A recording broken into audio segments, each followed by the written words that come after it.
नमस्कार, आदाब। आप देख रहे हैं जेड लाइव टीवी। शुरू करते हैं खबरों का सिलसिला।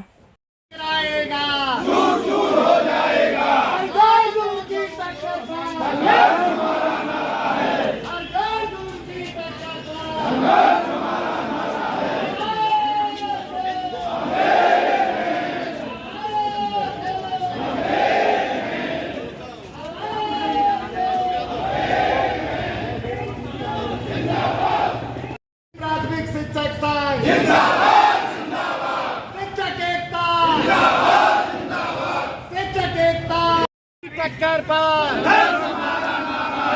जो हमसे टकराएगा चूर चूर हो जाएगा। आवाज दो, आवाज दो। उत्तर प्रदेशीय प्राथमिक शिक्षक संघ जिंदाबाद।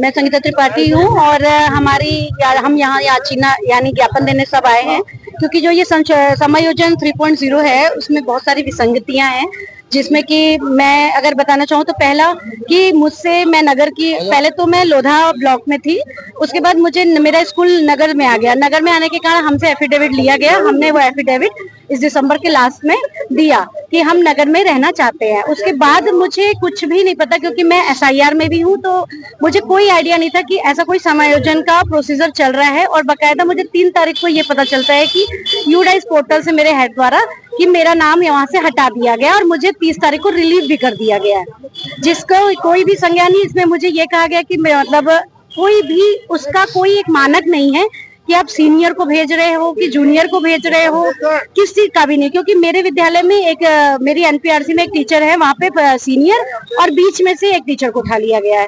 और उस विद्यालय में पहले से 7, 8, 10 पहले टीचर भेजे गए और उसके बाद अब आगे जाके अब उनमें से 2 टीचरों का समायोजन कर दिया गया। इसमें कोई मानक नहीं है। कितने टीचरों का किया? 2 का, जहाँ पे पहले 7, 8, 10 टीचर भेजे गए अभी कुछ टाइम पहले ही। और मैं इस समय SIR की ड्यूटी में भी हूँ, उस बीच में मेरा यहाँ पे समायोजन। और पहली बात, मुझे सबसे बड़ी शिकायत है, अगर मैं अलीगढ़ नगर में थी तो आप मुझे अतरौली नगर कैसे भेज दिया गया 27-28 किलोमीटर दूर। और मैंने उसका एफिडेविट भी दिया है। कोई भी किसी भी तरीके से काउंसलिंग नहीं की गई है। पहली बार इस तरीके से यूडाइस पोर्टल से टीचरों को कार्य मुक्त कर दिया गया है। अब सबसे बड़ी समस्या हो रही है कि हमने अपनी जो भी समस्याएं हैं वो अपने संगठन को दे दिया गया है। और आगे ये समस्या होगी कि अब हम किस तरफ जाएंगे 15 तारीख को, या कहीं भी हम कहाँ जाएंगे। और आगे हमारी पूरी जिला महोदय से हाथ जोड़ के निवेदन है कि इस पूरी उसको संज्ञान में लिया जाए और इसमें जितनी विसंगतियां हैं, त्रुटियां हैं, उसे एक तरीके से, जिस तरीके से पहले विभाग में हर तरीके से समायोजन होते थे, काउंसलिंग होती थी, एक सही तरीके से कराया जाए। अरे शांत हो यार। मैं जिला अध्यक्ष उत्तर प्रदेशी प्राथमिक शिक्षक संघ जनपद अलीगढ़।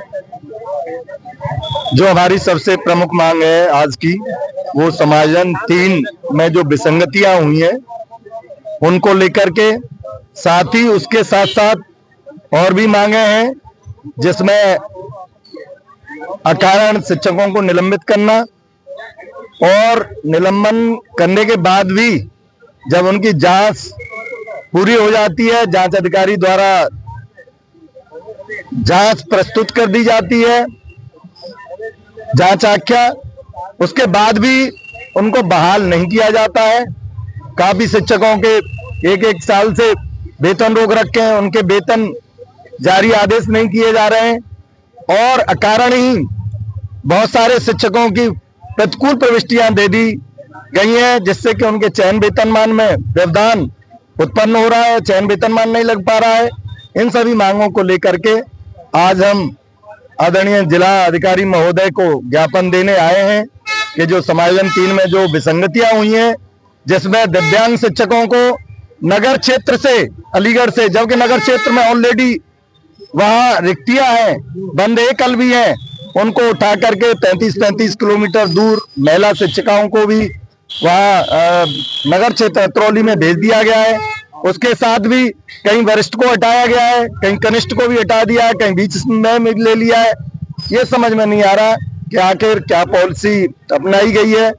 जो विसंगतियां हुई हैं, कहीं कहीं जहां पहले शिक्षकों को समायोजन 2.0 में हटाया गया, वो बंद एकल हो गए, आज वहीं दोबारा शिक्षक भेजे जा रहे हैं, उनको खोला जा रहा है, जब ये पहले ही क्यों हटाए गए थे वहां से।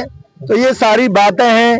कहीं कहीं प्रधानाध्यापक को पहले वहां से हटाया गया है और फिर दोबारा उसी स्कूल में जूनियर सहायक को भेजा गया है, जबकि एक ही कैडर है, प्राथमिक के जो प्रधानाध्यापक है और जूनियर का जो सहायक है।